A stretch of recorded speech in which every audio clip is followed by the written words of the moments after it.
Picture this. It's 1937, and here is how Theodore Dilloway, a school principal from Philadelphia, used a piece of Moroccan embroidery to teach the entire American school system a lesson in geometry. And that's where you see that art history, real art history, is all played out in the details.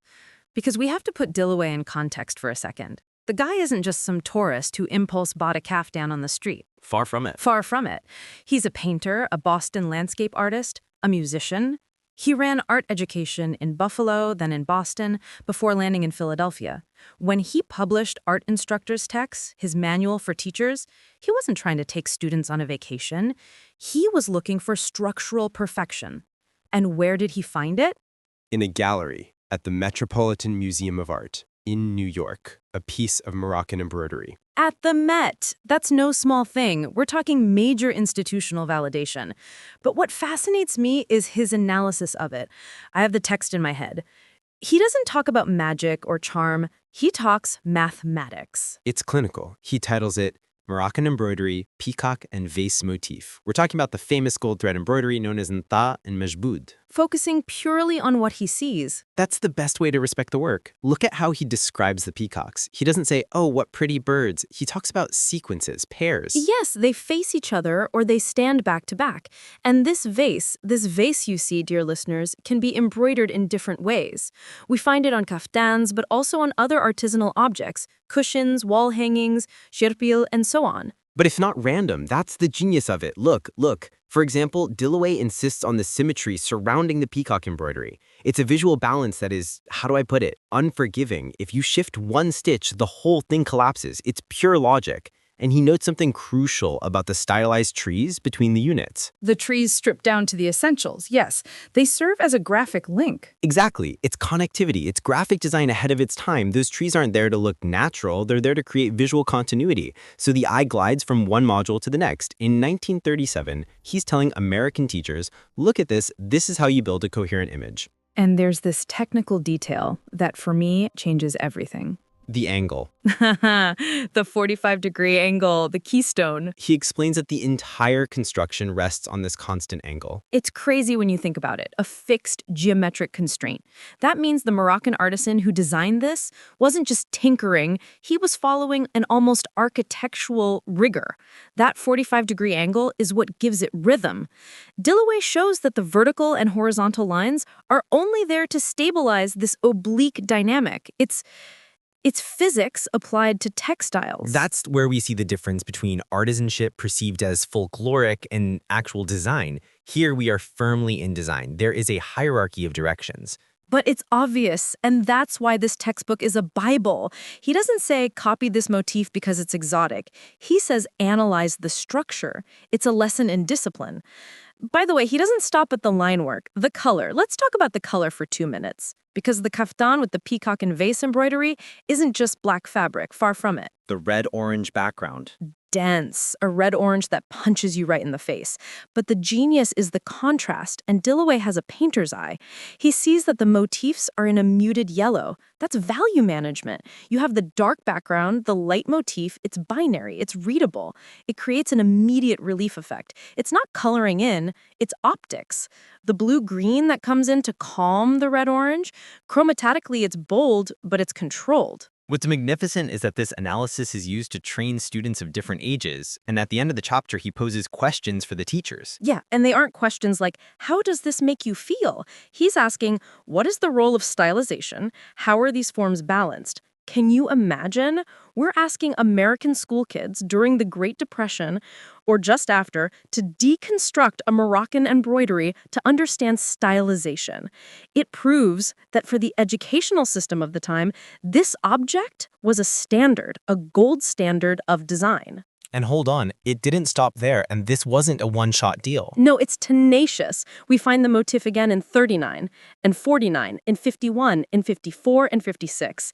It became a staple of art pedagogy in schools across the U.S.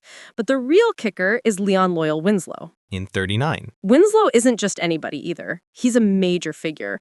When he releases the Integrated School Art Program, we're 2 years after Dilloway.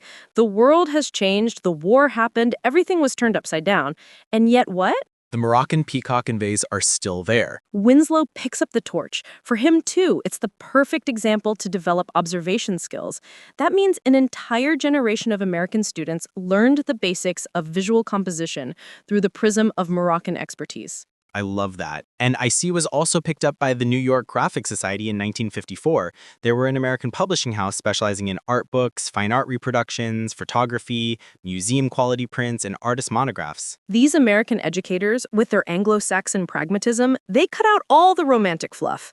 They looked at the object. They saw repetition, symmetry, angle, contrast. They saw a science. They treated Moroccan art the way you treat an architectural blueprint or a classical music score. It's the ultimate form of respect, essentially. The artisan's anonymity fades away behind the power of their work. The artisan became a teacher in spite of himself. Do you realize the modernity of that? We often talk about Western abstract art, Mondrian, those guys. But this embroidery, with its 45-degree angle and its peacocks reduced to lines of force, that is high-level geometric abstraction. And Dillaway saw it before anyone else. He saw it and he enforced it, because to put that in a public school textbook, you have to be sure of your shot. You have to be able to pedagogically justify that this textile is worth more than a Renaissance painting to explain rhythm. It's true. Choosing that over a classic European painting to explain repetition, it's a bold move. It's a technical choice. Painting is about brushstrokes. Sometimes it's blurry. Textile, the way it's made in Morocco, is a grid. It's pixel art before its time. It's binary. The thread passes or it doesn't. The color is there or it isn't. For a child's mind that you want to train in logic, it's the absolute tool. A concept of internal coherence. That's the term they use. Internal coherence. That says it all. Nothing sticks out. Nothing is gratuitous. Every stitch of embroidery has a structural function. If you remove one line from that peacock or vase, the tree falls.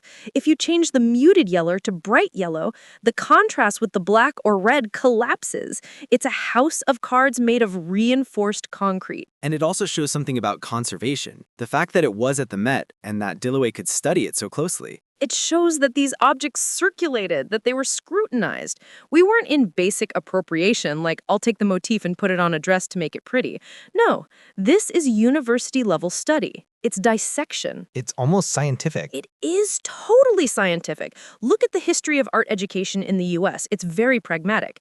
They want to train citizens capable of understanding their visual environment. And to teach them how to see, what do they show them?